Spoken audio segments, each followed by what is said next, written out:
Thank you so much for being here. I am super, super stoked to share what I've been working on.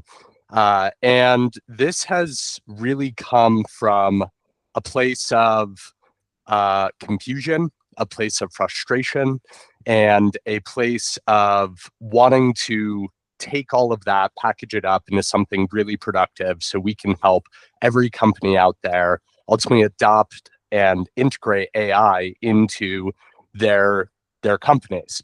I am joined today by the wonderful Dr. Nicole Gravagna, and we are going to walk through how to get your team AI ready. And when I started to do a lot of research and in my own experience of change management, leading a team of upwards of 90 folks, I learned that rarely does the change come from the technology alone. That change usually comes from making sure the team feels safe, making sure the team feels empowered, so then they can ultimately use this to their advantage. And I think AI is that moment in a very, very big way. So that is what we are going to dive into today. So for those who don't know, this is DayNova's launch event, and I'm really, really excited for DayNova's launch event. One thing I've learned is it takes a lot of work to go from 0 to 1. So thank you so much for being here. It means the absolute world to me. The motivation for DayNova is to make sure that companies have the appropriate AI change management tools, governance, usage policies, workshops, and trainings, so teams can ultimately harness the capability gains that AI ultimately gives them. Giving people a license to use AI is not enough, and I've experienced that firsthand, and we'll dive into that. What is really important in the state of the world that we're in is for companies to invest in their people. People are the ones who build businesses, and this technology is just one more way for them to ultimately use that to their advantage. So that is what we will dive into today.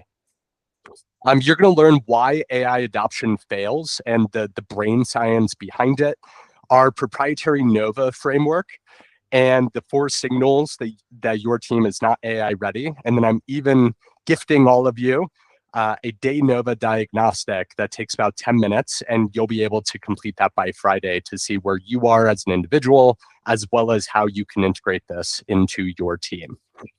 Now, we've all heard the huge AI promises in the world, and I'm not talking about the existential ones. I'm talking about the ones in our workplace.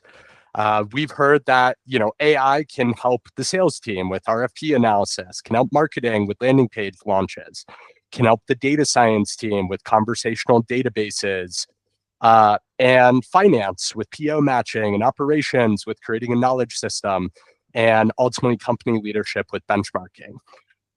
AI can do all of these things to varying degrees of success, but it can only do them as well as how you set it up and the systems in place to really enable all of this. I am fortunate enough to have experience ultimately rolling out Gemini and Notion and Claude to a team of 90 folks, and also helping big brands like Microsoft and AT&T in being able to use AI in their own workflows. So I've seen glimpses of this brilliance, and DayNova's mission is to make sure that company-wide, that brilliance is able to be realized team by team. But the problem is 95% of enterprise generative AI pilots have delivered no measurable P&L impact. And it's taken about $30 to $40 billion of spend for companies to ultimately realize this. And my thesis, again, is that license is not enough. You can spend as much money as you want on the tech, but if the training is not there to enable the team capability, then it is ultimately a waste of money. And in our own experience, I have had team members come to me and say they feel anxious that AI is going to replace their job. And 75% of people ultimately believe that AI will make certain jobs obsolete. And it definitely doesn't help when we have the likes of Sam Altman and Dario of Claude, CEOs of these companies, basically touting that this same truth or truth in their mind to reporters. Ultimately, I'm here to say that that is just fear-based marketing. Anyone who's been in marketing can see that. And at the end of the day, Nicole has some really, really great mindset shifts for how we can integrate this technology. The other thing we know is a lot of people are using AI, even if their company doesn't buy it. And I'm reminded of Gmail. Outlook was definitely the leading enterprise email service provider. But when Gmail came out, a lot of personal people used Gmail, and that ultimately integrated into the workplace eventually. Today, we see that same trend ultimately happening. 90% of people have personal AI accounts, and about 40% of those people hold an official LLM subscription. Ultimately, as a company, you don't want your team using AI in an uncoordinated, unsanctioned way. It's a risk to your data. It's a risk to the information that gets ultimately distributed and shared across that entire team. So as Nicole and I were talking, she brought up VUCA, and I would love for you to explain what that means, Nicole. VUCA is an old term. It's about 40 years old at this point, and it came out of the military to describe the environment of war. Volatility, things changing, that's volatility. Uncertainty is you don't actually know what's going on around you. Complexity is when you can't necessarily tell what affects something else. And ambiguity is when you can't tell what's true. And this is the environment that we're in right now, with a new technology thrust upon us in a way that we don't really have a choice. It's coming, it's here. And unfortunately, when people are in this environment, it creates a feeling of threat.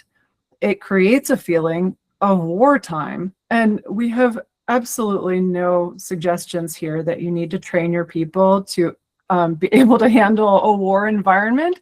That's what the military's for. Those people do things in different environments than the office space. So what we're talking about here is, how do we mitigate this feeling of VUCA in the office? So the challenge now is that when you are having the feeling that you're super threatened at work, and you don't actually have any kind of problem to point to. Somebody just gave you a tool and now you feel threatened. Like, that feels so silly to say out loud. But the truth is that we're all confused. We all don't know how we are supposed to add value in the workplace. And we don't know exactly what our job is going to look like in the next 6 months or next year or 2 years from now, when the volatility starts to get lower and things start to even out. So there is this reality that we don't have space in our hearts and minds to be as productive as we could have been last year. And it's not our fault. It is thrust upon us, but it's real. That's cognitive load. You're overwhelmed. If you've never seen this graph before, this is the adoption graph that happens with every technology, from the light bulb to the automobile to the internet, and now with AI. And what happens is that there's a couple of crazy folks we call innovators that jump on early, and they use the technology when it is terrible and it doesn't do anything, and they learn it and they push it forward.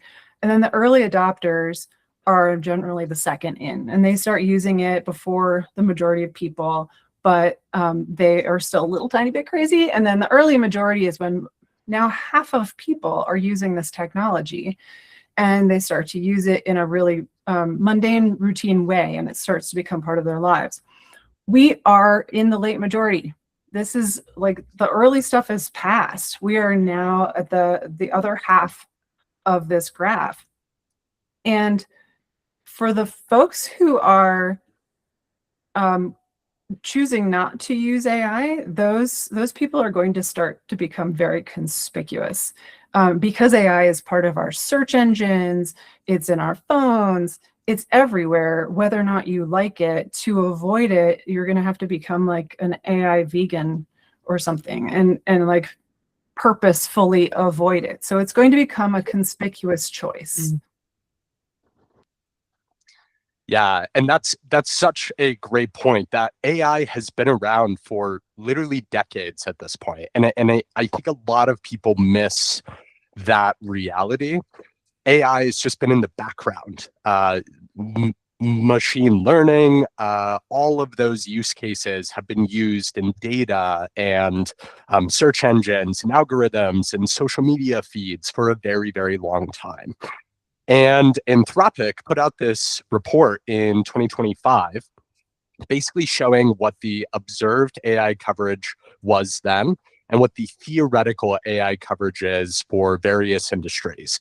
So we can see on this chart, if you're in construction or production, there's very little AI threat or risk, at least at the time that this report was put out. But if you're in business, management, legal, there is a lot of theoretical AI coverage that can be done within your field. Now, when I first read this chart, I was scared. And I was like, oh my gosh, I need to go open a construction company. Robots are coming. What am I going to do? And then I started reflecting on my career, and I've spent 10 years in marketing. And the way that we do marketing today is very, very different than the way that we did marketing 10 years ago. I used to download website analytics reports and pull them up in spreadsheets. And then now today, all of that reporting is automated.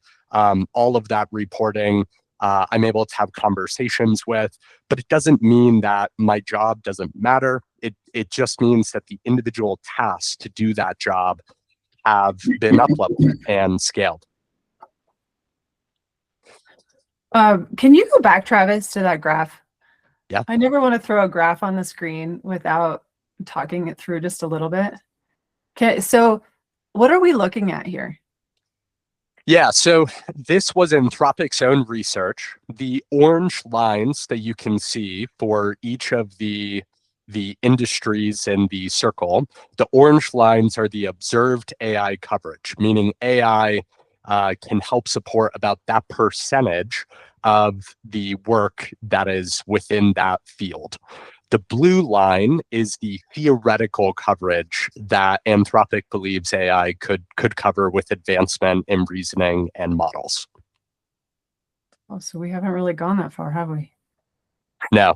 And when you speak with AI researchers in the space, all of them will tell you that this is very early days. And the AI that any of us are using today is the worst AI that will ever be used in the workplace. So part of DayNova's thesis is to train people's capability to use this technology no matter how it advances. And ultimately, that boils down to making sure you're able to think in terms of systems and process and innovate, stay in that innovation seat, as opposed to just handing everything to AI. Because ultimately, I can tell you now, if everyone in legal, let's look at legal here in the bottom right corner, if 90% of the legal industry used AI to do their job, according to this theoretical AI coverage, there wouldn't be very good lawyers out there. Like at the end of the day, people have to stay in the driver's seat to ultimately innovate, and AI is just a tool for them to do their job ultimately better. And Nicole, you had a great way of thinking about this when you and I chatted. I do. There was one question from Christy I want to hit right before we go on. Christy writes, where does marketing sit on the AI coverage chart by Anthropic? Yeah, so for marketing, I would put that in either arts and media, Yes, I believe arts and media, and then maybe a little bit of business and finance was in there too. I think it ultimately depends what side of marketing you're on. But yeah, Right. feel free to check out this report. It's pretty fascinating. Thanks, Travis. This problem that people have when a lot of change is thrust upon us is the term we use is throw the baby out with the bathwater. We think, oh, okay, I got to be a whole new person now. I got to do everything different. And we want to be really clear that's not necessary and not actually a good idea. So we want to regard the who, which means the people that work with you, the people on your team, those people are important. And we need to regard them as humans. They're not AI, they are not tech, they are humans, which means that they have different skills and value than the tech that we use. And we also want to adhere to the what. Your business does a thing, whatever it does, and it has been doing it all this time. We don't need to change that. We don't need to change the mission. We don't need to change the goals. Keep your business as your business and change only how you solve the day-to-day problems that your business addresses. Not necessarily, and you now can start to brainstorm about what problems those are and how AI might help you address those problems faster. And that's the starting spot. Yeah, that was a big revelation for me, Nicole. I think a lot of people view AI as a threat to their identity in some way. So what you're saying here is the what you do and the how you do it changes, but you are still you. And you are still the brilliant innovator in your industry who's ultimately driving that change forward. And it's really important to stay in that driver's seat and also communicate that to leadership, to clients, so on and so forth. So I have had the pleasure of being in marketing for just over 12 years at this point. And the last 4.5 years, I was leading upwards of a 90-person team, supporting marketing for huge brands like Microsoft, AT&T, Lego. And what I learned in that experience is that the rollouts that we would do for new tools, new ways of working, new systems, boil down to one skill, which is basically filtering. Being able to identify what is worthwhile to include in information, what is not worthwhile to include in information, and how do you ultimately build the systems that allow for that communication to happen seamlessly across that entire team. And to me, AI, when you think in this way, in terms of systems and process, AI can be a really, really powerful tool. But you ultimately need to know what is worth using AI for and what is not worth using AI for. And Nicole shared with me a really funny story how she was working with engineers and they got their hands on Claude and they were just producing a bunch of garbage just because they could. And at the end of the day, that's what that's what we're seeing in so many roles is people are just producing garbage without really boiling down and saying, what is worth using AI on? How do I make sure that it's actually better than if I didn't use AI? And how do I still maintain that quality? So we do not like AI slop at DayNova, and our goal is never to produce AI slop, but really to innovate on top of the great work that you are already doing. So I have a PhD in neuroscience, which I then leveraged prior to the pandemic into change management. And so that is the basis of how I look at businesses across the board. How are the humans interacting? What are the systems of organizations? And how are they doing what they do? After the pandemic, I went into tech and started building software. And so I then became the employee and started to understand how all of the systems of data engineering work together to produce the software that we all see in surrounding us every day.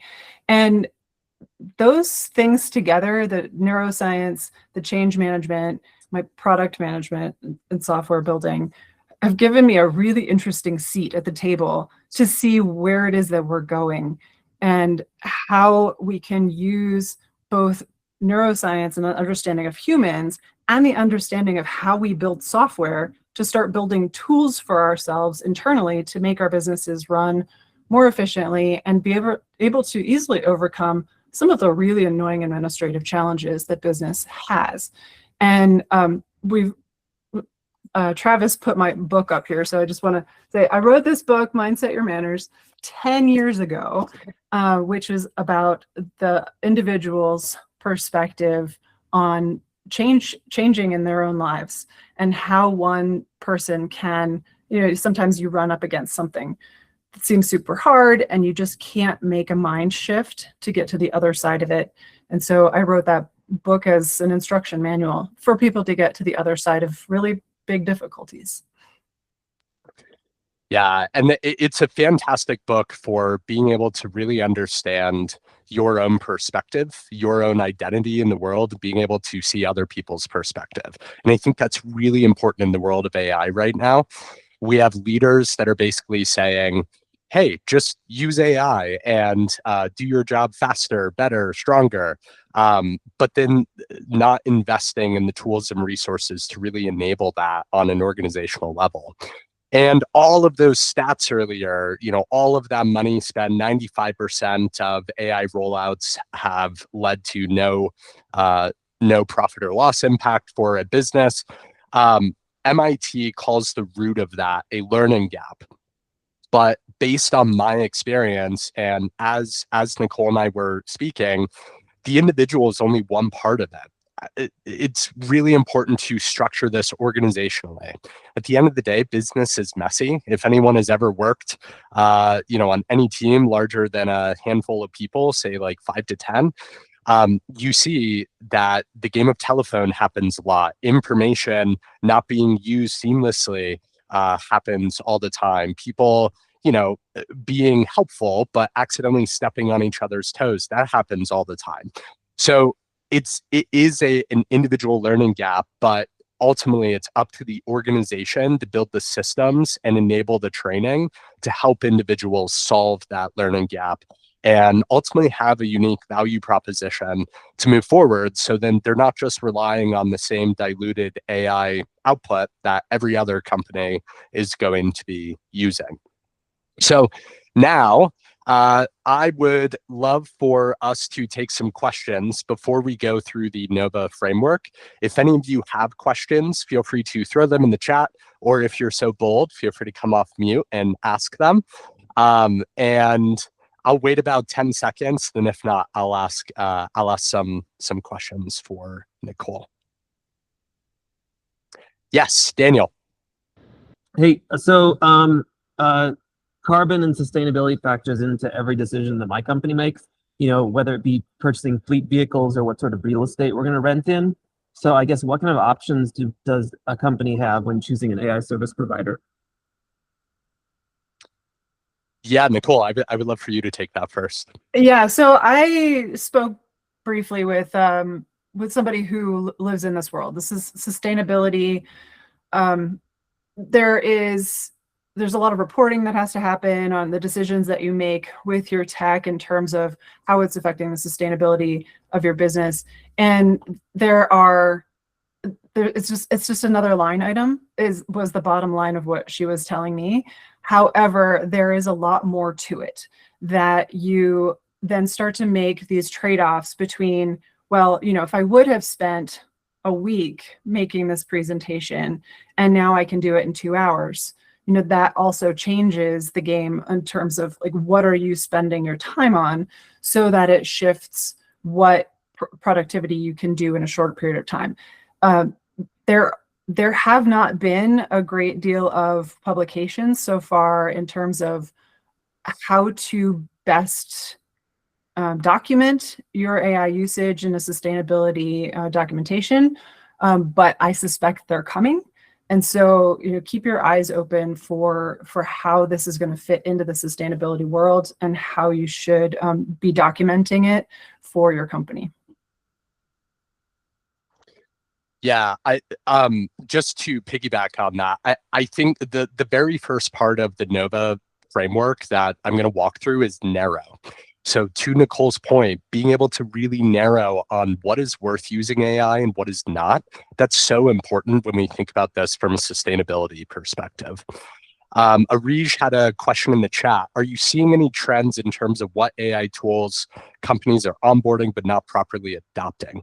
Yes, absolutely. So I have personally seen a lot of companies onboard their AI tool of choice, Claude or ChatGPT or Gemini or Copilot or all of the above, and then basically just hand people licenses and say, go do more, go use AI.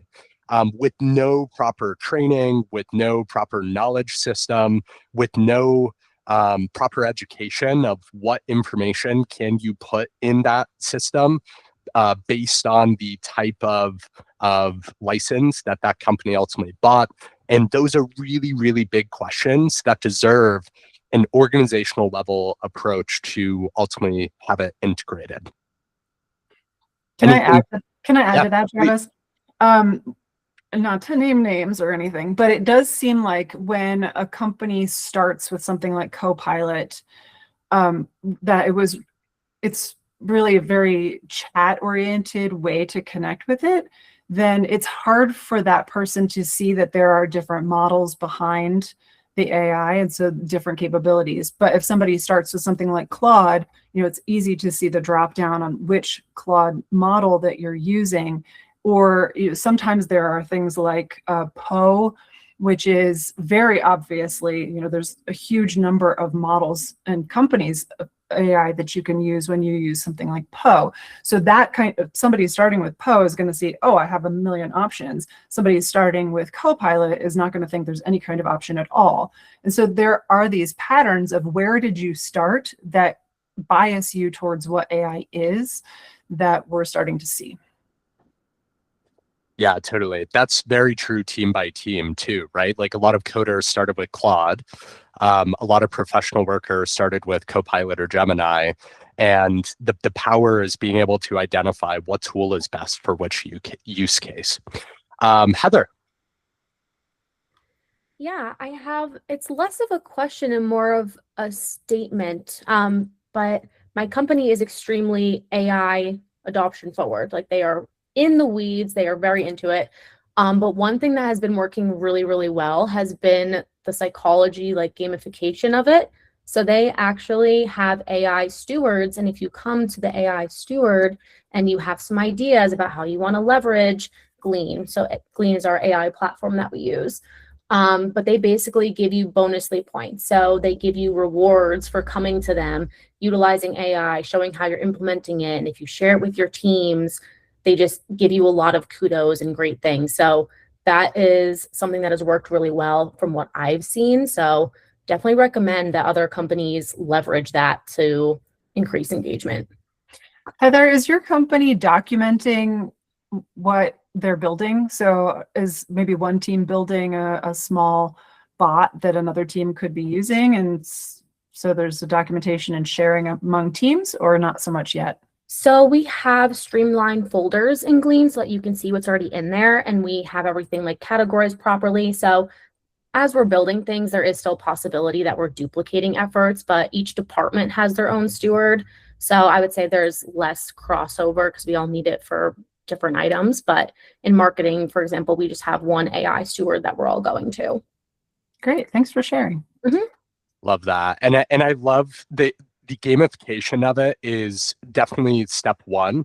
But what you said in your your thought is it's not just how many tokens is someone using. It's really it's identifying the use case and the impact of that work. And that feedback loop is really, really impactful and important, so much more than measuring someone's own token usage, because that's a waste. And we all know you could just burn through a bunch of tokens if you really want. So I love the gamification of it. Yeah, token maxing. Donna, you have a question around guidance on creating SOPs for my team on AI usage. This is a great question. So number one is identifying what type of license your team and the company has, and making sure is the information and the setup of that tool structured in a way to where you're not going to be giving sensitive information to a tool that's then going to leak that sensitive information out. So assuming that that's all squared away, from there, I would recommend standing up some type of shared folder structure where everyone in the team is using the same knowledge base, is using the same SOPs. So if you're in marketing, think of this as like a brand guide. If you're in content, think of it like content guidelines, so on and so forth. And being able to use that folder across the entire team will make sure that the same standard is set for everyone involved. Yes, turning off model training is what I'm speaking about in terms of not sharing sensitive information. That can typically be done at the organizational level, but if everyone on your team has a pro license for Claude, for example, but is not on the enterprise plan, then every individual person needs to go in and turn that model training feature off. Great questions. So Nicole, I'm really fascinated by this threat response that happens to people. I've seen it firsthand, even 3 years ago when ChatGPT first came out. What's actually happening in the brain when a team is asked to absorb AI under deadline pressure? Yeah, so we all have various traumas that we go to when something feels a little off, and so we're all like in our heads get totally telling stories to ourselves about what's happening. And all of that is actually pretty superficial. That's just in the thought layer of your brain. You're telling yourself a story. I'm going to get fired. They're not going to find the value in me. I'm going to have to get a new career, whatever that story is that's coming up. But there's also an emotion that's happening, and it can be fear, it can be anger, it can be a lot of feelings all together at the same time. That emotion is real. And the other part that happens is that there's a sensation that goes on in your skin. Sometimes you might feel tingly if you're in a meeting and somebody asks you like, oh, how have you been using AI? And you're like, I don't think what I'm doing is smart, and I don't know, and I don't want to say it out loud in front of other people. I don't even know. And so there's this intersection of all of that, the thoughts that you're having about what's going on around you, the emotions that you're having, and the sensations that occur. And that happens in the anterior cingulate cortex. For those of you who are feeling super nerdy, it's like in the frontal part of your brain. And the good news is that it's also the part of the brain that's activated by like meditation and self-awareness and becoming observant of your own experience. And so all is not lost. We can address this challenge when you feel a certain way in light of changes that are being thrust upon you. We can do something about it, mostly by taking a self-reflective approach, not ignoring that feeling, recognizing that it is real, it is valid, it is happening, and addressing it privately so that you can move on with work. A big part of what people say is name it to tame it. You can even just privately say, oh, this is VUCA. This is totally happening. This is really happening. And just quietly say that.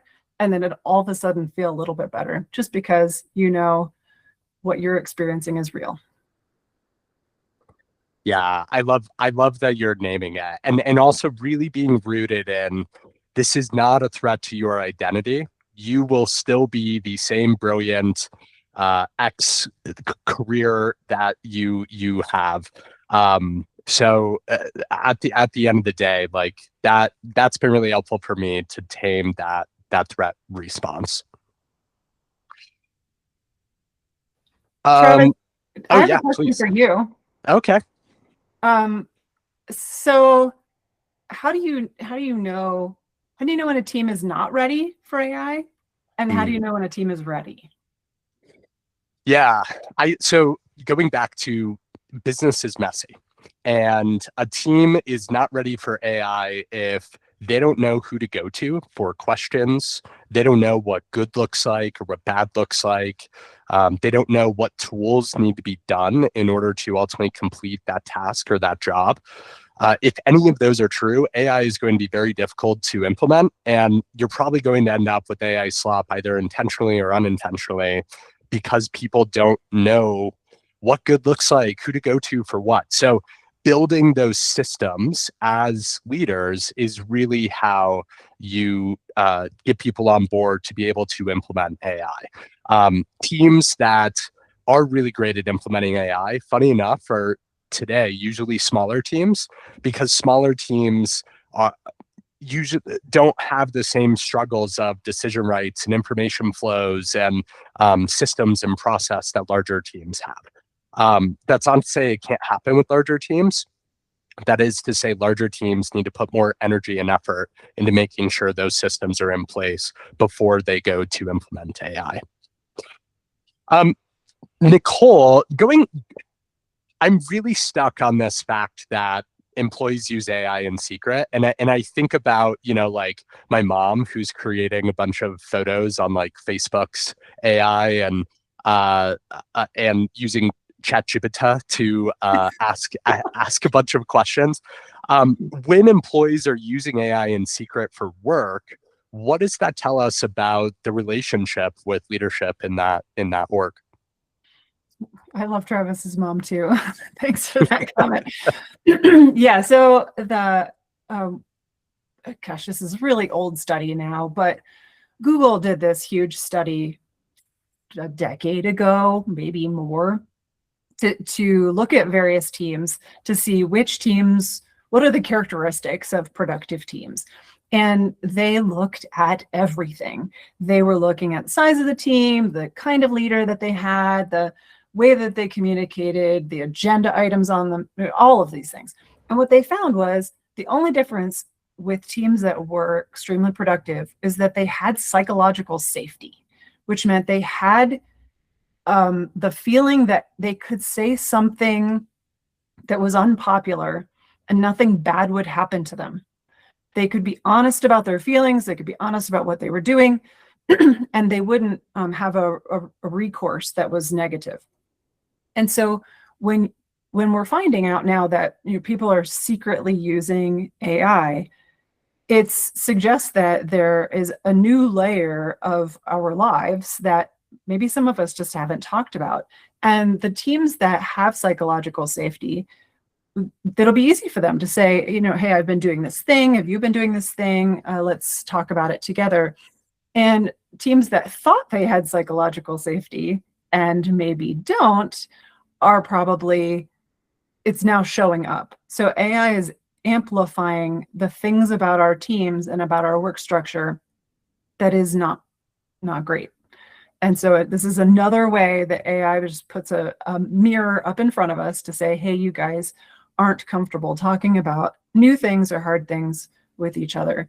There are also teams where talking about AI will be met with, use it more, use it less, use it this way, use it that way. There will be some kind of recourse. Oh, you shouldn't do that. Oh, why are you spending money on this? Or, oh, do it more.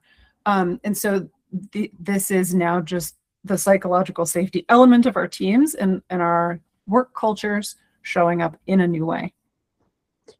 Yeah, and that's so important. The companies that are really implementing AI well is when you have leaders on board that are really bought in and non-judgmental about that type of experimentation, that type of use, but also not lowering the bar of the output. At the end of the day, a dopamine question. oh, Okay. yeah, what is that? Okay, dopamine. Yes. So we're finding that everybody is getting this instant gratification. I write this question, I get this answer. I say, make me a picture of a monkey on a bicycle, and it does. There's whatever it is that you're going to do, you get it instantly, which feels super awesome. There's also AI is tireless when you want to ask a million questions. And ADHD folks are finding that they get their dopamine hits by going through this cycle of question, answer, question, answer. What about this? What about this? There is an addictive element to that the thing feels good, even though it is not actually productive. And there is going to be a lot of that, where if your team is not incredibly structured about, in product management, we call it the definition of done. How do we know that the work is done? How do we know what our goal is, and how do we know where we're headed? The definition of done tells us, but people outside of software development don't usually use the definition of done, and they might have to start, because right now you can have these endless conversations with AI and create a ridiculous amount of material, a million reports, a bunch of presentations, a bunch of apps even, and none of it drives forward the goal of the business or the team or whatever it is that you're trying to do. So we are about to see a lot of that kind of addictive behavior. Yeah, not only the definition of dumb, but the definition of good. And this is really important because AI has a yes bias and will just yes you over and over again. And again, this is Anthropic's own research saying, yeah, our tool will confidently tell you yes more than it confidently tells you no. And that is really scary when you think about it organizationally. And that's why it's really important to be an expert in your field to know, what does finished look like? What does good look like? Amazing. Great questions. I want to go through the NOVA framework. So the NOVA framework stands for narrow, orchestrate, validate, and amplify. And this framework is built from neuroscience principles. And we're going to go step by step. So step number 1 is narrow. And ultimately, DayNova will meet you where your team is. We use neuroscience assessments to really understand what is your team's AI sentiment, who's using it, who's not. And then we also do workplace assessments to identify which workflows are going to be best suited for AI, which workflows are not, which teams are going to be best suited for it, which teams are not. And this really allows us to narrow our focus on how do we influence this on an organizational and individual level. Amazing. Step number 2 is orchestrate. Ultimately, it's really important that there is coordination on all of those teams. So as we've brought up, making sure that there are things like decision rights outlined and priorities and ownership before any tool gets shipped really helps make sure that AI is not just token maxing and burning a bunch of useless stuff, but standing up, okay, if we use AI for this, who is responsible for reviewing that output before it goes live, before it gets sent to the next person? How can we make sure this gets automated? And a funny story I have about this is in my old role, I was responsible for creating technology for the search engine optimization team. And one of the tech tools that we had, even before AI, was a content brief generator that would pull in data from the search engines and from websites to ultimately say, okay, these are the topics you should focus on. and it would generate some topic ideas as well as content based on Python scripts of what was already on that website. When AI came out, I had people from 3 separate teams, our data team, our tech team, and my own team, come to me saying, I've rebuilt the content brief generator. And what was funny is, why is a data person working on a tool that they will never touch and never use? Why is a tech person ultimately executing work before I'm coordinating with them? And it's because they could. AI ultimately enables that type of activity now. But again, that orchestration and narrowing in that focus is how you can make sure that your team's time is spent productively. So then the data team can go focus on building out conversational databases. So then everyone in the company knows what our numbers are. And the tech team can focus on, okay, we have someone who's vibe coded this app. How do we integrate it into our broader company-wide system? And my team can focus on, okay, how do we ultimately build tools that enable us to do our job better, faster, stronger? Nicole, I would love for you to dig into the neuroscience of narrow and orchestrate a bit. Oh, you're muted. Okay, so what we talked about was, you get these dopamine hits, you can kind of have this very disorganized productivity that just, takes over lots and creates lots of material. However, the human brain is really only capable of focusing on one thing at a time. And although we feel like we can multitask, we feel like we can do this and this and this and keep shifting, there is really, your mind is this, like a flashlight, where you can point it at one thing at a time. And if you are kind of waving it around, you're, yes, getting a view of the room that you're in, but you're not really able to see any one thing. And so the narrow part of this is to align all of that productivity with the business's goal, frankly, or the team's goal, so that the flashlight of all of the people on the team can be focused on the path toward that goal, definition of done and definition of good. And the coordination is the really important piece to get there, so that the group can move together and prioritize towards that goal. Yeah, those points are so important, because again, a lot of times companies are just throwing licenses and these tools at the teams without understanding, what is that doing to someone's brain and what is the reaction of that individual. So then we get on to step number 3 in Nova, validate. And this, to me, is really where a team reimagines their work with AI in hand. Again, they're still that marketer, but now they have capabilities that AI ultimately enables them to do. So what DayNova does is we ultimately coach the team to design the workflows and put your end-to-end brilliant process down on paper, so then that can be built using AI or other automations. A lot of time, AI is not the only thing that'll get you from one end of a process to another. And then we ultimately measure that AI ROI for leadership, for them to see, what is the capability gain of my team. And a really interesting stat that has come out is people are individually finding that AI saves them about 4 hours per week on mindless tasks, things like scheduling, daily briefs, so on and so forth.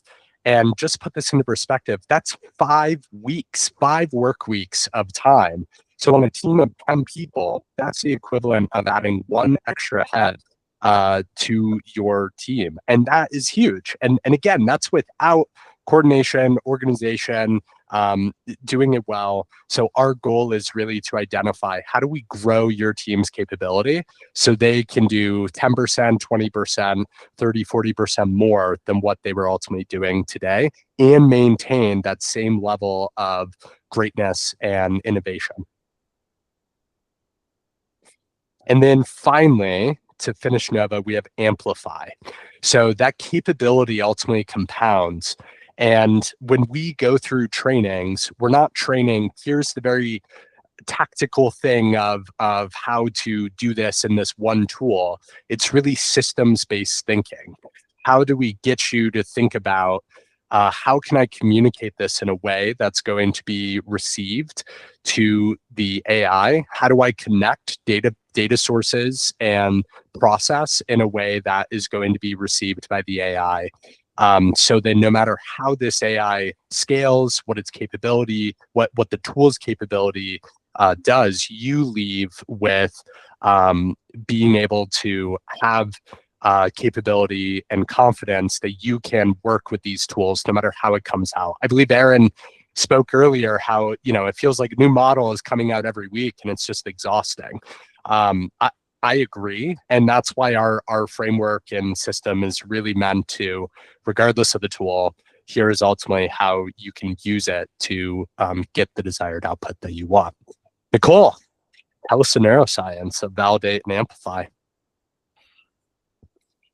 Yeah, so we when we validate our work, we can draw that measurement. This is all bringing again to the focus point of making sure that the end and the work are pointed towards each other. So you're validating the return on investment, and then that starts to reinforce the behaviors that happen in the people. Now the dopamine's coming from the right thing, not just the instant gratification, but, oh, we actually achieved the goal together and we measured the goal together.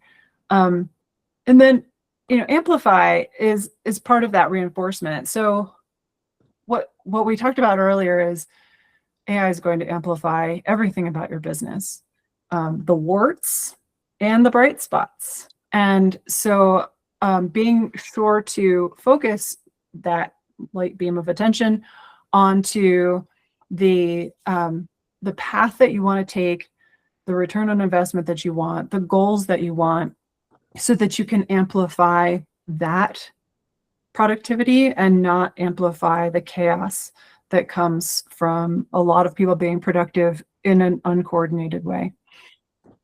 So the team element of amplify is going to become either it will be unstoppable, but what direction will be unstoppable, either towards the goal or towards the chaos. Yeah, totally. And Haley just left a comment saying there are AI sessions to avoid those parallel working situations, but it still happens, right? And at the end of the day, we're living in a world where everyone is a product manager now. This technology allows you to develop things and do things that you have not been able to do before.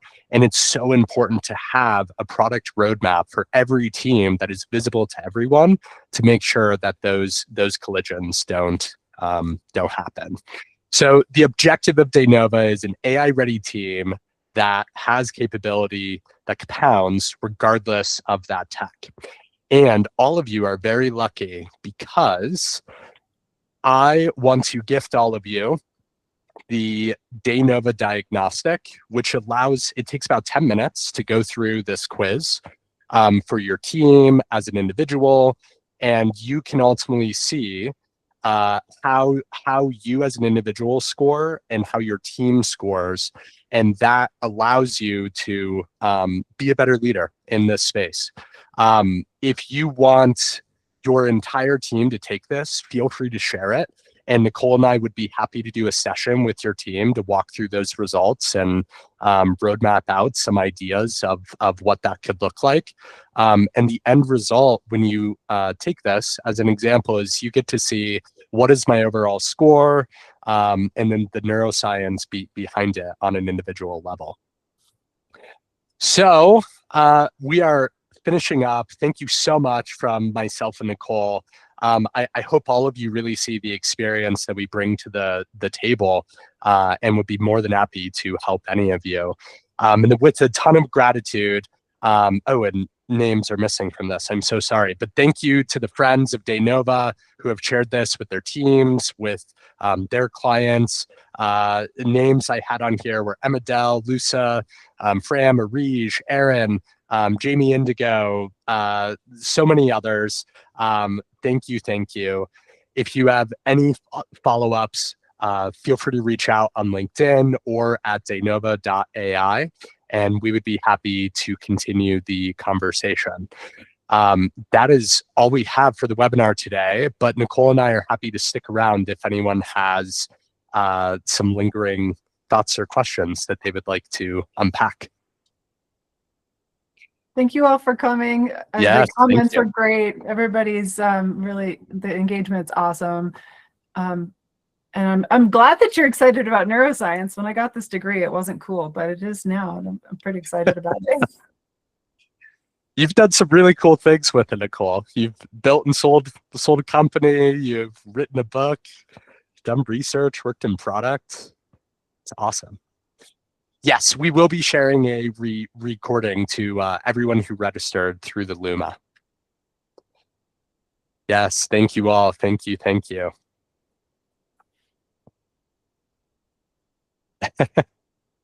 Yeah, Instagram can give some weird neuroscience advice. Hey, thank you so much, Travis and Nicole. Really appreciate it. Thanks, Lucas. Yeah. See you next week. Heather, oh, you were clapping. Thank you, Heather. I tried to clap, but I accidentally raised my hand and then I took it back. No worries. Awesome. Thank you so much. Yeah, absolutely. I'm glad you found value in it. Yeah, this is exciting. I like when things are more thought leadership focused and really just positioning yourselves in that light and making it enjoyable for everyone. I recently posted about how some webinars are just so boring and so awful. And so I've been in so many great ones the past week, and this is one of them. Oh, good. Thank you. Mm-hmm. Yeah, I've definitely been in some bad webinars in my life. Thanks, Heather. Amazing. I joined late, but yeah, thank you both. Appreciated it. Glad you could Great make it. conversation. Thank you, Jack. See ya. yeah. Thank you so much, guys. It's like a little comment, if you allow. I think it's just us who's left. I actually was running the AI studies in my team internally of how different teams adopting AI, and we're a quite small team, right? We are just 40 people. And for me, the fascinating part was just like exactly everything that you were describing is happening in my organization, and just like the biggest question for me as the leader becomes, okay, I have the part of the team, like 30% of the team, who is building the products, who is vibe coding, who knows the different agents, who are creating the agents orchestration tools, and they are not developers. They are content managers and SEO people and designers and things like that. And then there is the other part of the team who is really not been adopting AI that much at all. Are you finding people adopting the AI tooling that the other people in the company are building? No, I'm saying that the people who are adopting are more autonomous, and that's pretty much the core definition and the difference in their mindset. It's like, and for me, the rough question for this would be just like, maybe the level of the autonomy is the one that defines who are ready to adopt AI faster or slower or not. Because like, they are, you can. The real power here is if you could harness those folks who are building things and teach them probably just one skill past what they're doing, which is to be able to build things for others. And so they can now start to collect an understanding of what the team needs and to be able to build towards that, essentially becoming product managers and engineers at the same time. And that's where this alignment comes from. And it's very hard to do from inside a company. So if they're not successful, it's not really a fault of their own. It's very hard to walk up to somebody and say, hey, I'm going to solve your problem for you. It's much easier for an external group to come in and say like, oh, let's all talk about problems. And okay, this is a problem we all agree on. This person has now created the skill set to be able to solve the problem internally. And that's what we do at DayNova, that we will empower the folks who can build to build the solution for the folks who aren't really going to embrace it, but they can use an app, they can use a tool that was made internally. Yeah, that's great. That's great. All right, thank you so much for the webinar. It was, yeah, I wasn't expecting anything, but it was really great. Thank you so much. Thank Thanks for you. coming. Thank you. Have a good one. Amazing. All right. Nice job, Nicole. Thank you.